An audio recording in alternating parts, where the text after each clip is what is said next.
Hello everyone, আজকে ভিডিওতে আমরা দেখব সেট কি এবং কিভাবে সেট কাজ করে। সেট বেসিক্যালি লিস্ট বা টাপলের মতো, যেখানে আমরা চাইলে একটি ভেরিয়েবলের মধ্যে মাল্টিপল ভ্যালু রাখতে পারি। তো সেট লেখার জন্য প্রথমে আমরা এখানে একটি ভেরিয়েবল নেব, দেন ইকুয়াল সাইন দিয়ে দেন আমাদের এখানে কার্লি ব্রেসেস বা কার্লি ব্র্যাকেট দিতে হবে। আমরা যেমন লিস্টের সময় থার্ড ব্র্যাকেট দিচ্ছিলাম, বাট এইখানে সেটের সময় আমাদের অবশ্যই কার্লি ব্র্যাকেট বা এই সেকেন্ড ব্র্যাকেট দিতে হবে। দেন আমরা চাইলে এর ভিতর ভ্যালুগুলো রাখতে পারি, যেমন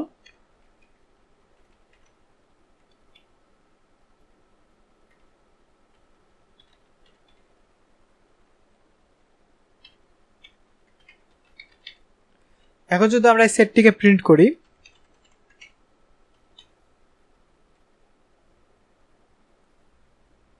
তাহলে দেখুন এই যে আমাদের সেটটি প্রিন্ট হয়েছে। যদি আমরা এর টাইপকে প্রিন্ট করি,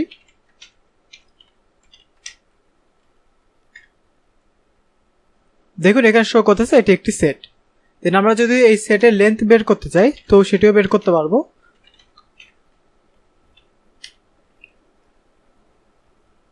দেখুন এখানে লেন্থ 3 দেখাচ্ছে, এর কারণ এখানে 3টি এলিমেন্ট আছে। এখন এখানে আড অর্ডার বলতে বোঝানো হচ্ছে, যখন আমরা এই সেটটিকে ডিফাইন করেছিলাম তখন এখানে যে ভ্যালুগুলো আছে এগুলো নির্দিষ্ট কোনো ডিফাইন্ড অর্ডার নাই। যেমন যখন আমরা এখানে প্রিন্ট করতেছি, এখানে একটি জিনিস খেয়াল করুন,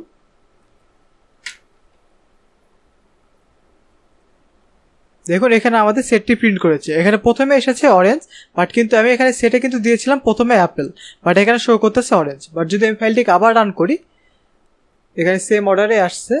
এই যে দেখুন এখানে অর্ডার আবার চেঞ্জ হয়ে গিয়েছে। বেসিক্যালি সেটে যেহেতু এখানে কোনো নির্দিষ্ট অর্ডার নাই, যার কারণে সেট হচ্ছে আনঅর্ডার, এবং আমরা চাইলে সেটকে ইন্ডেক্সের মাধ্যমে অ্যাক্সেস করতে পারি না। তো যদি আমরা এখানে প্রথম এলিমেন্টকে অ্যাক্সেস করতে চাই, তো এর জন্য যদি আমরা এখানে থার্ড ব্র্যাকেট দিয়ে 0 পজিশন দিই, দেন যদি ফাইলটি রান করি, দেখুন এখানে এরর শো করতেছে। এর কারণ হচ্ছে সেটকে আমরা চাইলে এভাবে ইন্ডেক্সের মাধ্যমে অ্যাক্সেস করতে পারি না। এখন সেটে যে শুধুমাত্র এখানে স্ট্রিং রাখতে হবে এমন না, আমরা চাইলে এখানে অন্য ভ্যালুও রাখতে পারি। যেমন যদি আমরা এখানে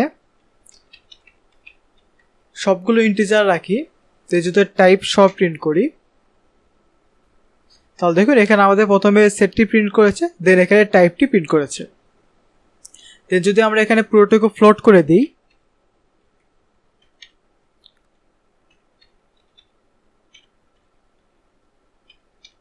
দেন যদি ফাইলটিকে রান করি, তাহলে দেখুন এখানে আমাদের এগেন সেটটি প্রিন্ট করেছে এবং তারপর এর টাইপটি সেট প্রিন্ট করেছে। দেন আমরা চাইলে এখানে বুলিয়ন ভ্যালুও রাখতে পারি।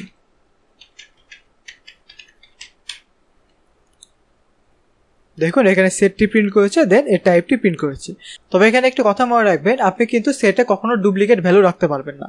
তবে আপনি যদি চান একটি সেটের মধ্যে মাল্টিপল টাইপের ডেটা রাখতে পারবেন।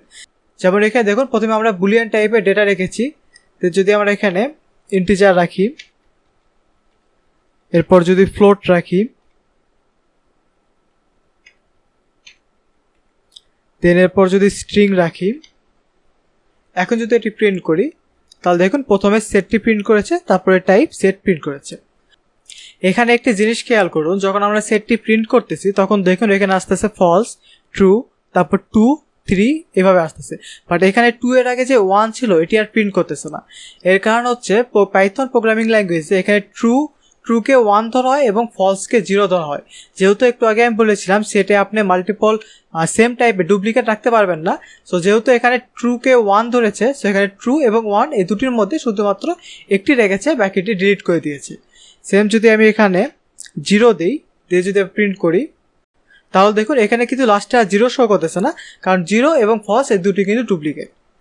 দেন এগেন যদি আমি এখানে অ্যাপেল দিই,